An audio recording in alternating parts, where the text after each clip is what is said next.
Shalom saudaraku. Hari ini kita akan berbicara tentang emosi yang terkubur. Bayangkan sebuah ruang bawah tanah di dalam hatimu. Sunyi, dingin. Di sana ada kotak-kotak berdebu yang belum pernah engkau buka bertahun-tahun. Satu kotak mungkin bertuliskan kesedihan, yang lain bertuliskan kemarahan, yang lain lagi bertuliskan frustasi, kecewa,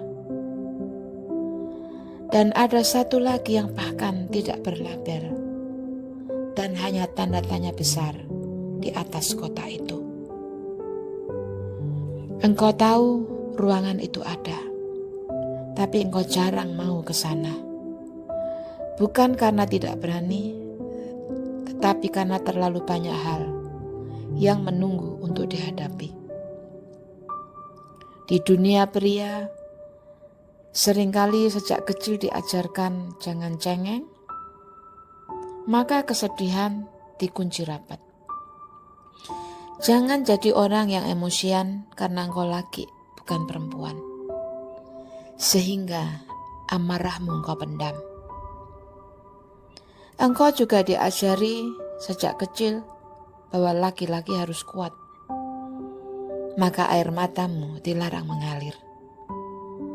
Dan perlahan, lama-lama, engkau lupa bagaimana caranya merasakan. Engkau bisa menjelaskan banyak hal dengan logika, tetapi tidak terlalu tahu lagi bagaimana rasanya untuk benar-benar jujur tentang luka. Mazmur 147 ayat 3 berkata, Ia menyembuhkan orang-orang yang patah hati dan membalut luka-luka mereka. Kata membalut dalam bahasa Ibrani adalah kahbash. Kata ini punya makna yang sangat indah, seperti dokter yang dengan sabar membalut luka, bukan menutupi, tapi merawat sampai pulih. Seperti petani yang mengikat ranting yang patah agar bisa tumbuh lagi perlahan. Seperti bapa yang menunggu anaknya membuka luka, supaya bisa menyentuh bagian yang paling sakit.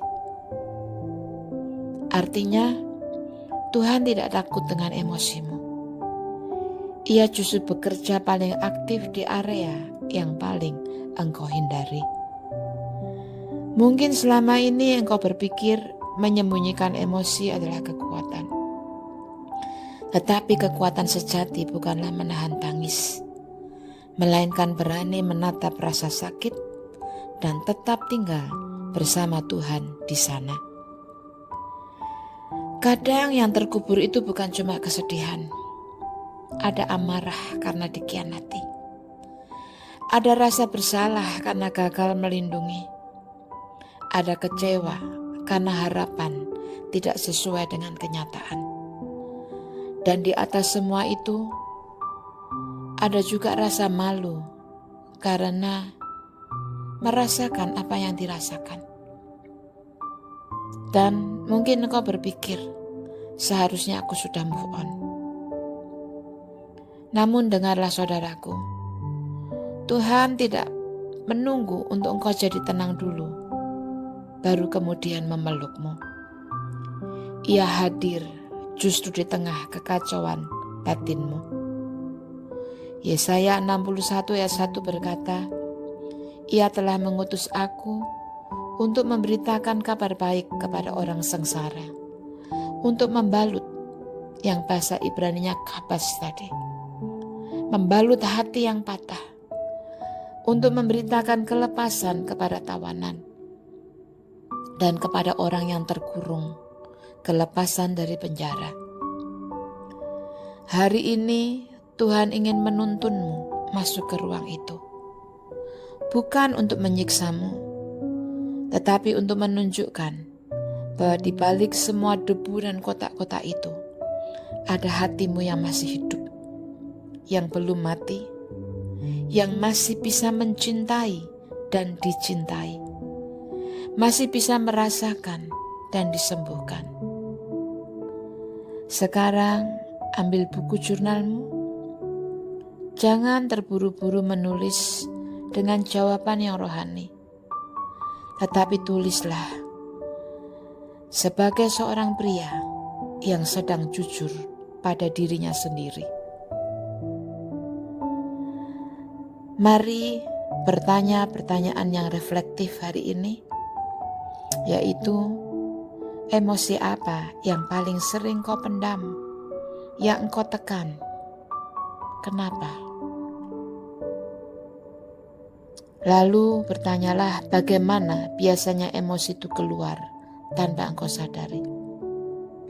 Apakah marah meledak, sakit kepala, menjauh dari orang, atau menutup diri dalam diam? Dan jika emosimu bisa berbicara kepada Tuhan, apa yang Ia ingin katakan? Lalu, ketakutan apa yang kau miliki jika orang lain tahu apa yang kau rasakan sebenarnya? Kadang jawaban itu tidak keluar sebagai kalimat, mungkin hanya sebuah desahan, atau bahkan air mata yang tidak bisa dijelaskan. Itu pun sudah cukup. Andaikan kau tidak bisa menulis, it's okay, karena Tuhan mengerti bahasa yang tidak diucapkan. Sekarang saudaraku, taruh tanganmu di dada. Rasakan naik turunnya nafasmu. Di situ, tepat di bawah telapak tanganmu, ada tempat di mana emosi-emosi itu bersembunyi, yang engkau kubur agar orang tidak melihat. Tetapi hari ini, engkau tidak sendirian membukanya. Sadari, Tuhan berdiri di sampingmu. Ia tidak minta untuk engkau menjadi kuat. Ia tidak menyuruhmu berhenti menangis. Ia hanya berkata, "Aku ada di sini. Mari kita buka bersama." Dan dengan perlahan, dengan yakin, ucapkan aktivasi profetik. Tuhan, aku tidak ingin lagi menjadi penjara bagi emosiku. Aku izinkan kau masuk ke ruang-ruang yang terkubur. Aku tidak mau menutupi lagi. Aku mau sembuh. Aku bukan pria yang dingin. Aku anak yang kau kasihi. Dan juga deklarasikan firman hari ini. Ia menyembuhkan orang-orang yang patah hati dan membalut luka-luka mereka. Mazmur 147 ayat 3. Aku telah melihat jalan-jalannya, tetapi aku akan menyembuhkannya, menuntunnya, dan membuat dia seperti orang-orangnya berkabung dengan penghiburan. Yesaya 57 ayat 18. Dan Yoel 2 ayat 23 berkata, air mata mereka akan kujadikan seperti hujan berkat. Percaya hal itu saudaraku. Dan mari berdoa, katakan, Bapa, hari ini aku datang kepadamu dengan semua yang kupendam. Aku takut membukanya. Aku takut jika aku menatap luka itu akan membuat aku hancur. Tetapi Engkau sudah memanggilku dengan lembut, marilah. Oleh sebab itu hari ini aku datang apa adanya sebagaimana adanya aku. Ini adalah kesedihan yang aku simpan sejak kecil. Ini adalah kemarahan yang kupendam karena takut melukai. Ini adalah rasa kecewa yang kusamarkan dengan kesibukan. Balutlah semuanya dengan tanganmu yang ahli. Ajari aku merasakan tanpa tenggelam. Ajari aku mengekspresikan tanpa menghancurkan. Aku percaya setiap air mataku Kau simpan dalam kirbat-Mu, seperti tertulis dalam Mazmur 56 ayat 9. Tidak ada air mataku yang terbuang, tidak ada yang sia-sia. Terima kasih untuk kesabaran-Mu, untuk ruang aman yang Kau sediakan bagiku hari ini. Aku izinkan Engkau masuk ke ruang-ruang yang paling gelap di hatiku. Dan aku percaya terang-Mu cukup untuk meneranginya. Terima kasih Tuhan, di dalam nama Yesus. Amin. Saudaraku, biarkan dirimu diam sejenak. Jangan buru-buru beres. Karena kadang penyembuhan dimulai bukan dari banyak bicara, tetapi dari berani diam dan membiarkan Tuhan bekerja. Bayangkan semua kotak di ruang bawah tanah hatimu mulai terbuka satu persatu. Dan setiap kali cahaya Tuhan masuk, kotak itu berubah. Bukan lagi tempat luka, tapi tempat kesaksian. Yang dulu memalukan akan menjadi bukti pemulihan Tuhan. Yang dulu menyakitkan akan menjadi sumber empati.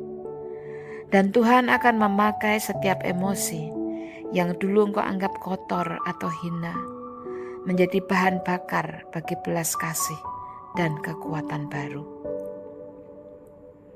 Besok kita akan berbicara tentang amarah, emosi yang sering disalahpahami, tetapi sesungguhnya bisa menjadi bagian dari kasih bila diarahkan dengan benar. Namun hari ini cukup satu hal yang perlu engkau ingat. Engkau aman. Engkau tidak salah dengan merasakan emosimu. Tidak ada yang salah dengan menangis. Tidak ada yang salah dengan menjadi manusia biasa. Karena kita punya Tuhan yang luar biasa. Tuhan tidak sedang menuntutmu untuk menjadi sempurna.